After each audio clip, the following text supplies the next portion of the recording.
Hey guys, well I'm in Quebec right now. It's a big day. I am off to JMFortier's farm for his 5-day workshop with Curtis Stone.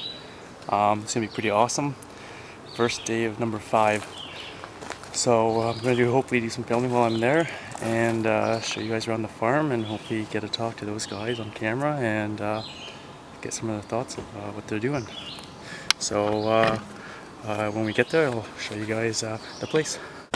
Hey guys, so I'm here with Nate. He's from Pennsylvania. I met him through the Facebook group for our Hemingford workshop here with JM and Curtis Stone. So we are just hopping in the car and we are off to learn some gardening stuff. It's gonna be super exciting. We'll see you in a bit. Hey guys, so we've arrived at the Ferme Des Quatre-Temps. We are just driving in and we will be heading to the parking spot and walking in. So here we go. I'll hand the camera to Nate because, as you know, you should not film or text when you drive. Oh, looks like he's got some mobile chicken coops there. Yes. Sorry, I got it out. Freaking Totally cool. Look at those. Those are looking brand spanking new.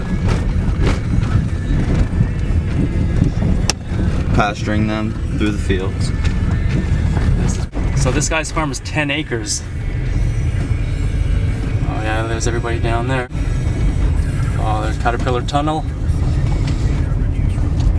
He's got all his hedgerows, birdhouses for the...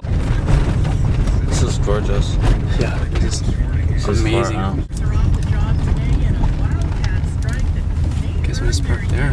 For sure. Oh, that's the greenhouse there.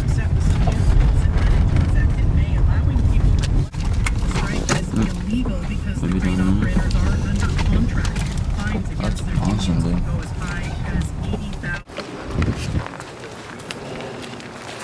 Oh, wow, dude. Yeah, that is, isn't it? Look at all those lettuces here. They're going to be transplanting pretty soon, I would think. Trays and trays and trays. Wow. So cool. All this stuff in detail, but you see these things between the bed blocks? Those are called hedgerows, and the idea behind them was that they would kind of create buffers for ecology between the blocks of beds. So all the blocks are standardized 10 bed blocks, 100 feet long. And it's hard to say if it's work. Yeah, what they call it the bug hotel. No bug hotel, mason bees.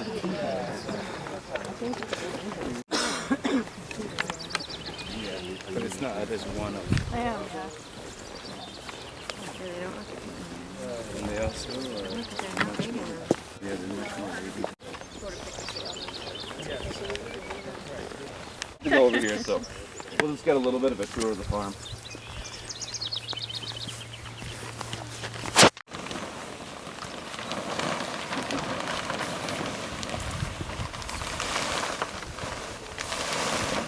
Permanent beds. A lot of compost put into them. Ramula wood chip put in the first years, also in the aisles, creating soils. And then how we get rid of the crop and what's growing is using those tarps. So this was put Friday at 5 o'clock. And if we leave it for another week, it should be getting rid of all of that and all of this. And then we'll have a clean slate. I'll show you another tarp where the process is further down to work from. So it's 2 weeks you were doing? It depends. And it depends on what's there, and it depends on how clean or dirty it is. And the temperature. But usually we plan for it to be there 2 weeks.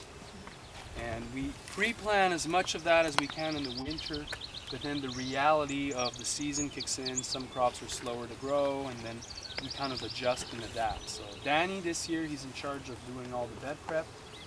He wants to make sure that things are covered as fast as possible, and then he knows when these will be ready to be replanted, and then he just cycles and turns. We're actually measuring this year and the next 4 years the insects that are in the hedgerows and some of the insects that are in the gardens.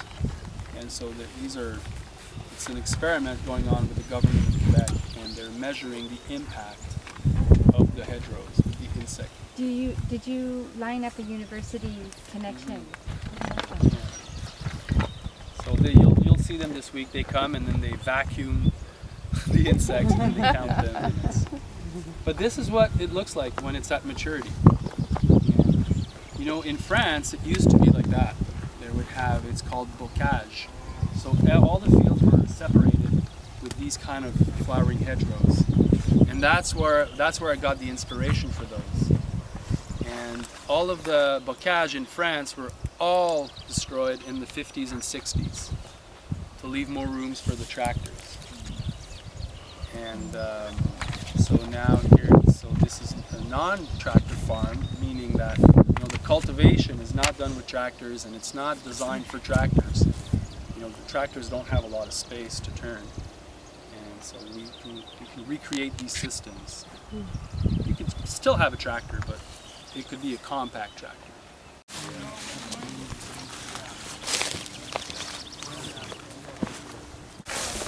Walking down this garlic groves right now.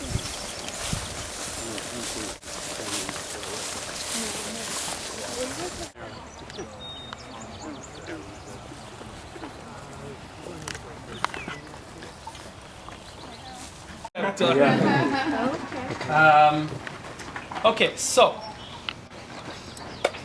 how about we start with this? So this is the garage. This is where all of our tools are, and so we'll have a chance to work and play with all of these tools.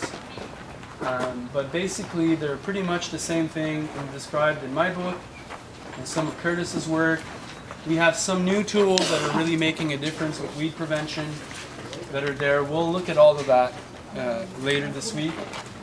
There's also a computer for all the crop planting procedures, because every week we're following what needs to be seeded where. There's the crop map, so Danny plays with that.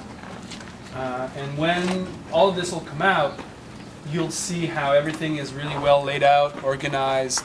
There's a strategy of marking all the tools, making sure that they come back at their place, and we've only kept what we're using. Everything that they don't use goes over there. Or elsewhere. Or gone, yeah. We've removed a lot of things this winter. Here is his tool shed. All his stang seeders.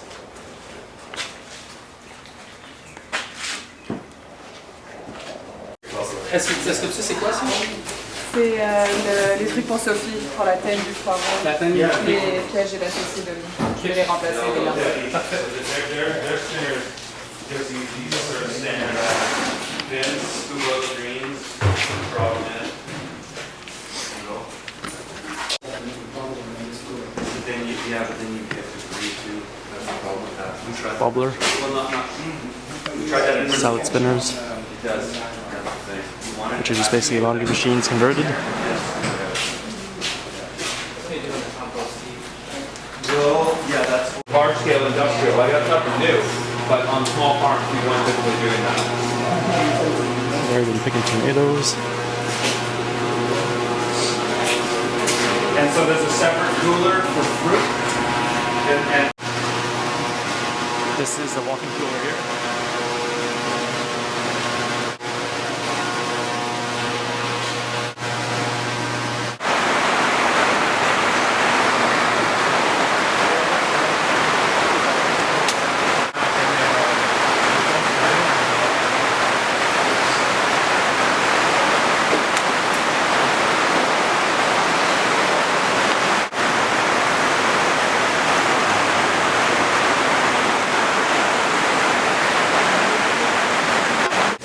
Okay, we're in this tomato hothouse right now.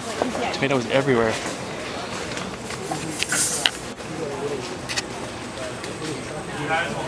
They plant these in January. Rows and rows of cherry tomatoes right now. It's unbelievable. no, you got one, but then you let it.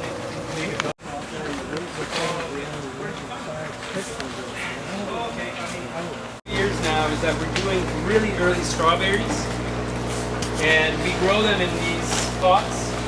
I don't know what they're called. Balcony pots. Is there a word for that? Yeah, sounds good. So what we do is that you'll see them, they're outside. We order plugs and we plant them and we leave them for the summer. We don't really manage them except for watering when needed. And in the fall, we will cut them and bring them inside the cold room for the winter. and then they're in dormants. Can you say that word? Dormancy. Dormants. And then we bring them back in March in the house, and then we put some lighting.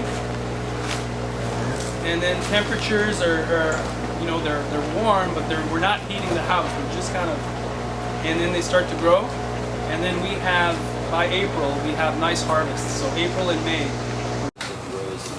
Some eggplants.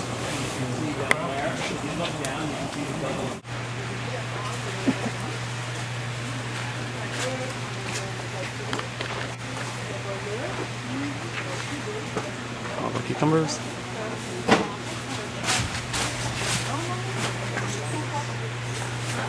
Thanks for watching my videos this week on my exciting time here at the Ferme Des Quatre-Temps with JMFortier and Curtis Stone. Please help me out, subscribe to my videos, give it a thumbs up. Don't forget to hit the bell button there so you get the updates on my next videos I'll be posting. Yeah, I just want to say it's been a really awesome time here and really grateful I've had this opportunity to come check out what they're doing and seeing how the farm is run. It's going to help me a lot with my garden and increasing the production. So awesome guys, have a great rest of your day there and happy gardening.